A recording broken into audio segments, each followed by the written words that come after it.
بسم اللہ الرحمن الرحیم۔ ویلکم بیک ناظرین گرامی، پروگرام بہار شریعت اسپیشل کے ساتھ آپ کا میزبان خورشید عالم وقفہ اذان مغرب اور نماز مغرب کے بعد آپ کی خدمت میں دوبارہ حاضر ہے۔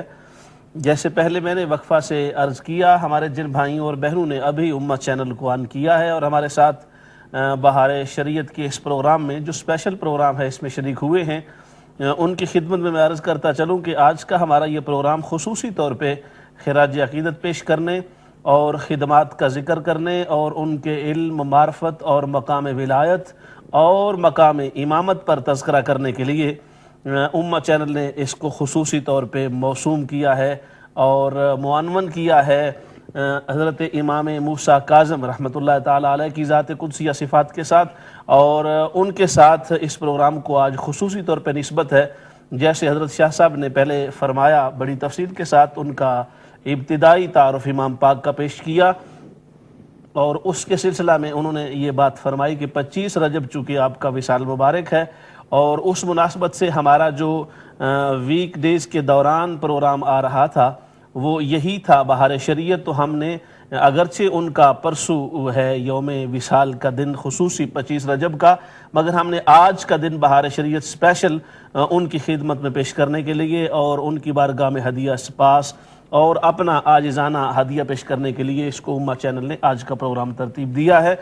تو اس پروگرام میں آپ بھی اپنی کالز کے ساتھ حسب معمول تشریف لا سکتے ہیں، صرف اس میں فرق یہ ہوگا کہ پہلے آپ زیادہ تر فقہی سوالات اور دیگر عقائد پر سوالات پوچھتے ہیں، اور آج آپ اگر زیادہ سے زیادہ امامت کے بارے میں، ائمہ اہل بیت کے بارے میں، ائمہ کے بارے میں، اور خصوصی طور پہ حضرت امام موسیٰ کاظم رحمۃ اللہ تعالی علیہ جیسی عظیم شخصیت جن کے نام سے آج یہ پروگرام ہے، ان کی بارگاہ میں آپ اپنا عقیدت کا بھی نذرانہ پیش کر سکتے ہیں مختصر انداز میں، اور انہی سے متعلقہ آپ سوال بھی پوچھ سکتے ہیں، اور پھر براڈر اسپیکٹ میں آپ اہل بیت اطہار کے چونکہ آپ چشم و چراغ ہیں اور ان نفوس قدسیہ میں آپ کا شمار ہوتا ہے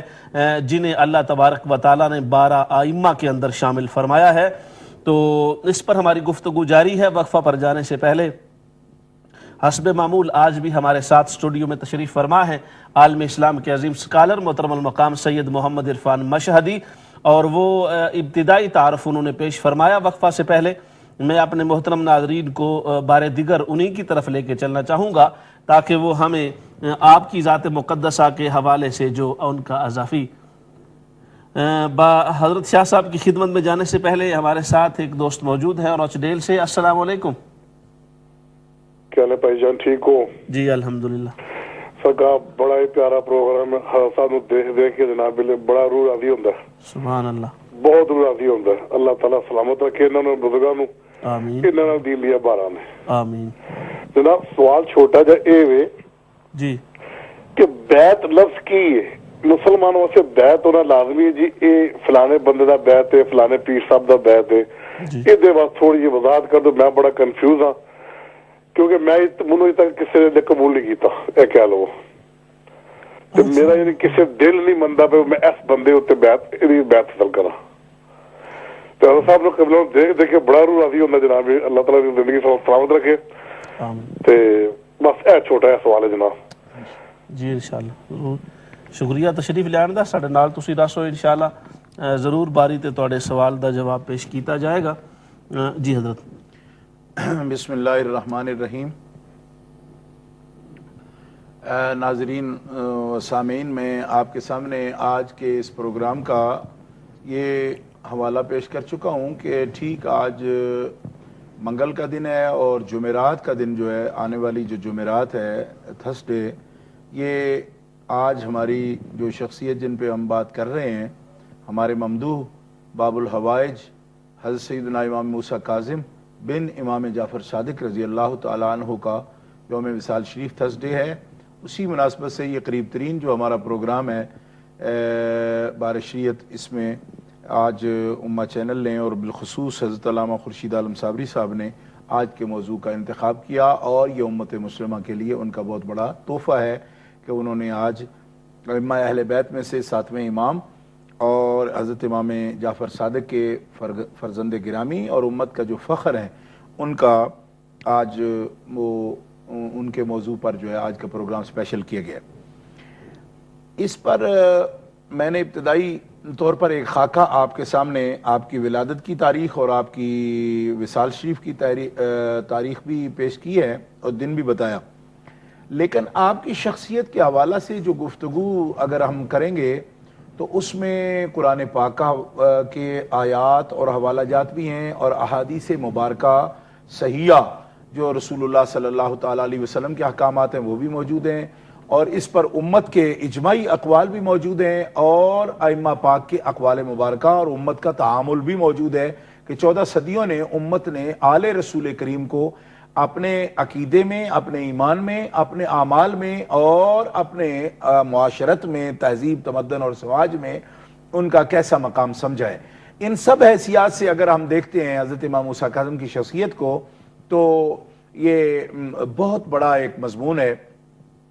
لہٰذا میں اختصار سے کام لیتے ہوئے چاہوں گا کہ احاطہ تو کسی صورت نہیں کیا جا سکتا، لیکن میں اشارات سے چاہوں گا کہ آپ کے دلوں میں جو اصحاب علم ہیں ان کے دلوں میں دلائل کی طرف توجہ جائے اور ایک شوق جو ہے اس کی طرف آئے گا،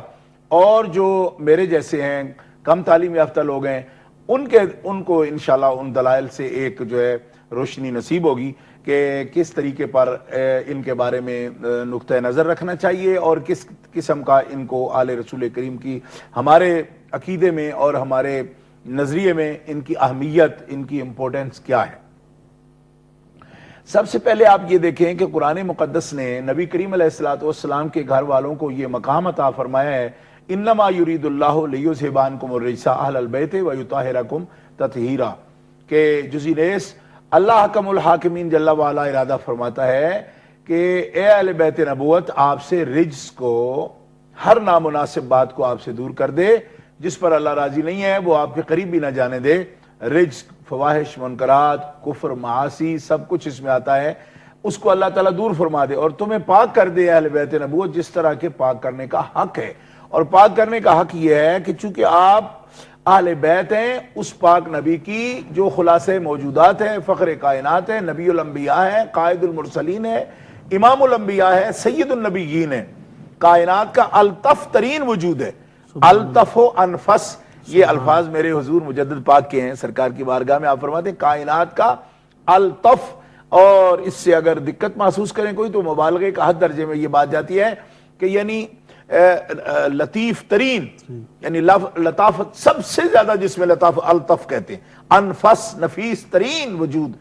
تو سرکار دو عالم علیہ السلام، تو یطہرکم تطہیرا کہنے کا مطلب یہ ہے کہ میرے اس نفیس ترین رسول اور میرے لطیف ترین رسول کی شان کے لائق جو اس کے خاندان والے ہو سکتے ہیں ایسا پاک کر دیا میں نے تمہیں، کیونکہ انتخاب ہی جب تمہارا کیا کہ تم میرے محبوب کے حول ہو، ارد گرد تم ہو، کیونکہ گھر والے سب سے قریب تو وہی ماحول ہوتا ہے نا، تو اس ماحول میں جن لوگوں کو سرکار دو عالم علیہ السلام کی اولاد پاک اور آل پاک فرمایا، ان کو انبیاء سابقین کی آل پر امتیاز عطا فرمائے، تو ظاہر ہے کہ انبیاء سابقین کی جو اولاد ہے اور ان کے اسباط ہیں اور ان کے ارد گرد ماحول میں جو انفاس نفیسہ ہیں ان کے تذکرے قرآن مقدس میں موجود ہیں، ماں سوائے نبوت کے، چونکہ نبی کریم علیہ السلام خاتم النبیین ہیں اور خاتم الرسول ہیں، آپ پر رسالت نبوت ختم ہوئی، آپ کے بعد کوئی نبی نہیں ہے۔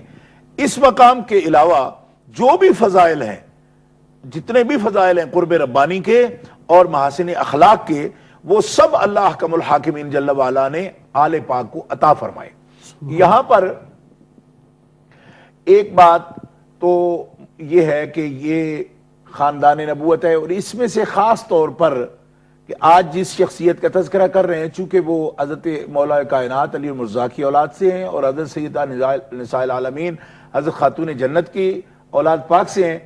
تو ان کے لیے اس آیت کریمہ پر ہمارا استدلال کا طریقہ کیا ہے، یہ ایک علمی رنگ میں یہ بات معلوم کرنا ضروری ہے۔ استدلال کا طریقہ یہ ہے کہ خود نبی پاک علیہ السلام نے حدیث پاک میں اہل بیت کے لیے اس خانوادہ کا تعین فرمایا ہے کہ یہ میرے اہل بیت میں سے ہیں۔ اس کے لیے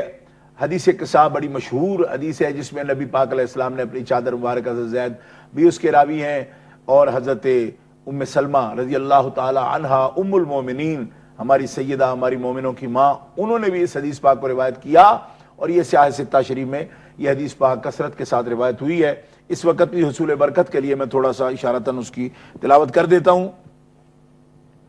میرے سامنے اس وقت جامع ترمذی شریف موجود ہے کہ عن عمر ابن ابی سلمۃ ربیب النبی صلی اللہ علیہ وسلم قال نزلت هذه الآية على النبي انما يريد الله ليذهب عنكم الرجس اهل البيت ويطهركم تطهيرا. الاحزاب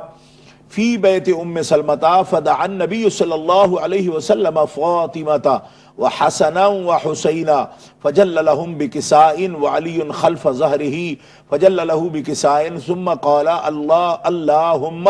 هؤلاء أهل بيتي فاذهب عنهم الرجس وطهرهم تطهيرا. قالت ام سلمة وأنا معهم يا رسول الله قال أنت على مكانك وأنت إلي خير. یہ حدیث پاک ہے جس میں واضح طور پر موجود ہے کہ یہ آیت کریمہ حضرت عمر ابن ابی سلمہ جو ہے وہ روایت کر رہے ہیں، اور عمر ابن ابی سلمہ جو ہے یہ حضرت ام سلمہ جو ہے انہی کے بیٹے ہیں. وہ روایت کرتے ہیں کہ نبی کریم علیہ الصلاۃ والسلام کے پاس یہ آیت کریمہ ام سلمہ کے گھر میں یہ آیت اتری کہ اللہ حکم الحاکمین جل وعلا نے آپ کے اہل بیت کی شان میں یہ آیت اتاری. تو جس وقت یہ آیت اتری فدع النبی، تو رسول اللہ صلی اللہ علیہ وسلم نے بلایا حضرت خاتون جنت کو، فاطمہ الزہرا کو، امام حسن پاک کو، امام حسین پاک کو، اور ان پر اپنی چادر اوڑھ دی، ان کو چادر اڑا دی. وعلی خلف ظہرہ، مولا علی شیر خدا سامنے جگہ نہیں تھی، نبی پاک کے پیچھے کھڑے تھے، تو حضرت مولا علی شیر خدا کا سر انور آپ نے دائیں ہاتھ سے سرکار نے نیچے کر کے چادر کے اندر کیا اور ان پر بھی چادر اوڑھ دی. ثم قال، پھر فرمایا رسول اللہ نے اللہم ہؤلاء اہل بیتی، یا اللہ یہ میرے اہل بیت ہیں، فاذھب عنہم الرجس، ان سے پلیتی کو دور کر دے، وطہرہم تطہیرا، اور وہ جو پاک کرنے کا تو نے وعدہ کیا ہے ان کو اس طریقے پر پاک فرما دے. یہ صیغہ امر کے ساتھ یعنی دعائیہ کلمے میں یہ لائے ہیں اس طرح. حضرت ام سلمہ عرض کرتی ہیں یا رسول اللہ صلی اللہ علیہ وسلم انا معاہم، کیا میں بھی ان کے ساتھ ہوں؟ یعنی یہ چادر والے جس طرح جو دعا ان کے لیے فرما رہے ہیں آپ، یا اس میں لائے ہیں؟ فرمایا انت علی مکانک وانت الی خیر، تم پہلے ہی اس شرف سے ممتاز ہو کہ تم تو اس مکان میں ہو کہ جس میں آیت کریمہ نازل ہوئی ہے. اس کا مصداق متعین کرنے کی بلا کے ان کو ضرورت اس لیے ہے کہ ان کے اہل بیت اطہار ہونے میں کسی قسم کا کوئی بے ایمان شک و شبہ نہ کرے کل کو، اور انہیں میرے گھر سے جدا نہ سمجھے. حسن میری اہل بیت ہے، حسین میری اہل بیت ہیں، علی مولا میری اہل بیت ہیں، خاتون جنت میری اہل بیت ہیں. حضرت علی کے گھر والے ان کو سمجھ کے دوسرا گھر نہ سمجھ لیا جائے. علی بھی میرے ہیں، فاطمہ بھی میری ہیں، حسن بھی میرے ہیں، حسین بھی میرے ہیں. اور یہاں پر حضرت مولا علی شیر خدا کرم اللہ تعالی وجہ الکریم کے اس خانوادہ کو نبی کریم علیہ السلام نے اپنے اہل بیت قرار دیا واضح لفظوں میں، اس کا کوئی انکار نہیں کر سکتا، یہ احادیث مشہورہ میں آ گیا. اچھا، اور دوسرے نمبر پر یہ بات ہے کہ ان کے لیے تو منسوس ہوا کہ یہ اہل بیت ہیں. اب بعض لوگ یہ سوچتے ہیں کہ ذریت میں، آل میں کیا یہ نسبت متعدی ہوتی چلی جاتی ہے؟ جس طرح آج 14 صدیاں گزرنے کے بعد بھی امت جو سید ہوتا ہے اور اولاد مولا علی شیر خدا ہوتا ہے تو اس کا ادب و احترام کرتے ہیں. اچھا، بعض خوارج جو ہے نا، تو خارجیوں کا تو آپ کو ویسے ہی پتہ ہے، بیچارے وہ ایک ہر وقت ڈپریشن میں بھی رہتے ہیں، اور ایکسٹریمزم کے بھی وہ استعارے ہیں دنیا کے اندر، پہچان انہی سے ہوتی ہے. اور ایک جو بھی آپ انتہا پسندی کی شکل کہہ لیں، خوارج شروع دن سے وہ اسی طرح کے ہیں. تو آج بھی خوارج جس وقت بھی دیکھتے ہیں، کسی سید کو بھی دیکھے تو ان کو غصہ ضرور آ جاتا ہے. کیوں؟ اس لیے کہ وہ اس بات پر سر پٹک کے رہ جاتے ہیں کہ یہ کیا ہے، کسی خاندان کو کیا فضیلت حاصل ہے، خاندانی طور پر کیا فضل ہو سکتا ہے، تو اس پر سر پٹکتے ہیں. مگر میں یہ کہتا ہوں کہ یہ بیماری ہے، ایمانی بیماری بھی ہے، نفسیاتی بیماری بھی ہے. اس قسم کے نظریات نہیں رکھنے چاہیے. کیوں؟ اس لیے کہ میرے سامنے اس وقت حدیث مبارکہ موجود ہے. اگر کوئی شخص یہ سمجھے نا کہ نسب یا خاندان کچھ بھی چیز نہیں ہوتا، یعنی اس کا ذکر ہی نہ کرو، کوئی ضرورت ہی نہیں ہے، اور یہ دین کے خلاف نظریہ ہے کہ کسی خاندان کی بات کرنا، تو یہ قطعی طور پر غلط ہے. قرآن مقدس کی آیات میں یہ موجود ہے. یعنی آیت کا مطلب ہے عبارت النص میں یہ موجود ہے، کسی اشارت سے یہ بات نہیں کہی گئی کہ دیکھیں اولاد کا، ذریت کا، آل کا، بھائیوں کا، ماں کا، باپ کا، بھتیجوں کا، یہ ایک خاندان عائلہ ہوتا ہے نا۔ عائلہ کی فضیلت میں دیکھیں انبیاء کرام کے تذکرہ میں 7ویں پارہ کے اندر یہ موجود ہے کہ تلک حجتنا آتینا ابراہیم علی قوم نرفع درجات من نشاء، اس سے آیات چلتی ہیں۔ تو من آبائہم وذریاتہم واخوانہم واجتبیناہم وہدیناہم الی صراط مستقیم۔ قرآن پاک نے یہ انبیاء کا تذکرہ نام لے لے کے 17 نام یہاں انبیاء کے ہیں، چونکہ میں طوالت کے خوف سے وہ آیات دہرا نہیں رہا، کہ 17 نام ہیں سب کے، زکریہ، یحییٰ، عیسیٰ، الیاس، کل من اسماعیل والیسع ویونس ولوط، یہ سب نام آتے ہیں۔ اگلے حصے میں یہ آیت جو میں نے تلاوت کرنے کا شرف حاصل کیا قرآن مقدس سے، اس میں ہے من آبائہم، ان کے والدین بھی، وذریاتہم، ان کی اولادیں بھی، اور اخوانہم، اور ان کے بھائی بھی، وَاجْتَبَيْنَاهُمْ وَهَدَيْنَاهُمْ إِلَىٰ صِرَاطٍ مستقیم، یعنی جو مصطفیٰ بنائے ہیں، محبوب بنائے ہیں، منتخب کیے ہیں۔ مجتبی، مرتضیٰ، مصطفیٰ ایک ہی معنی میں آتا ہے عربی کے اندر، آپ جانتے ہیں، تھوڑے سے فرق کے ساتھ معنی ان کا محبوب ہوتا ہے، چنا ہوا ہوتا ہے، منتخب ہوتا ہے، پسندیدہ ہوتا ہے۔ تو فرمایا اولادوں کو بھی، ماں باپ کو بھی، والدین کو بھی، اولاد کو بھی، بھائی بندوں کو بھی جو ان کے طریقے پر ہیں، ہم نے ان کو بھی مجتبی کا مقام دیا ہے۔ اسی لیے آپ جانتے ہیں کہ پوری امت مسلمہ جب بھی امام حسن پاک کا نام لے تو ان کو مجتبی کہتی ہے۔ حضرت مولا علی مرتضیٰ کو سرکار کا نام پاک جب بھی مسلمان لیتے ہیں تو ان کو مرتضیٰ کہتے ہیں، اور ہمارے آقا کو محمد مصطفیٰ کہا جاتا ہے۔ سبحان اللہ، جزاکم اللہ۔ ہمارے ساتھ محترم سجاد حسین صاحب ہیں لندن سے۔ السلام علیکم۔ وعلیکم السلام جناب، سلام شاہ صاحب۔ وعلیکم السلام۔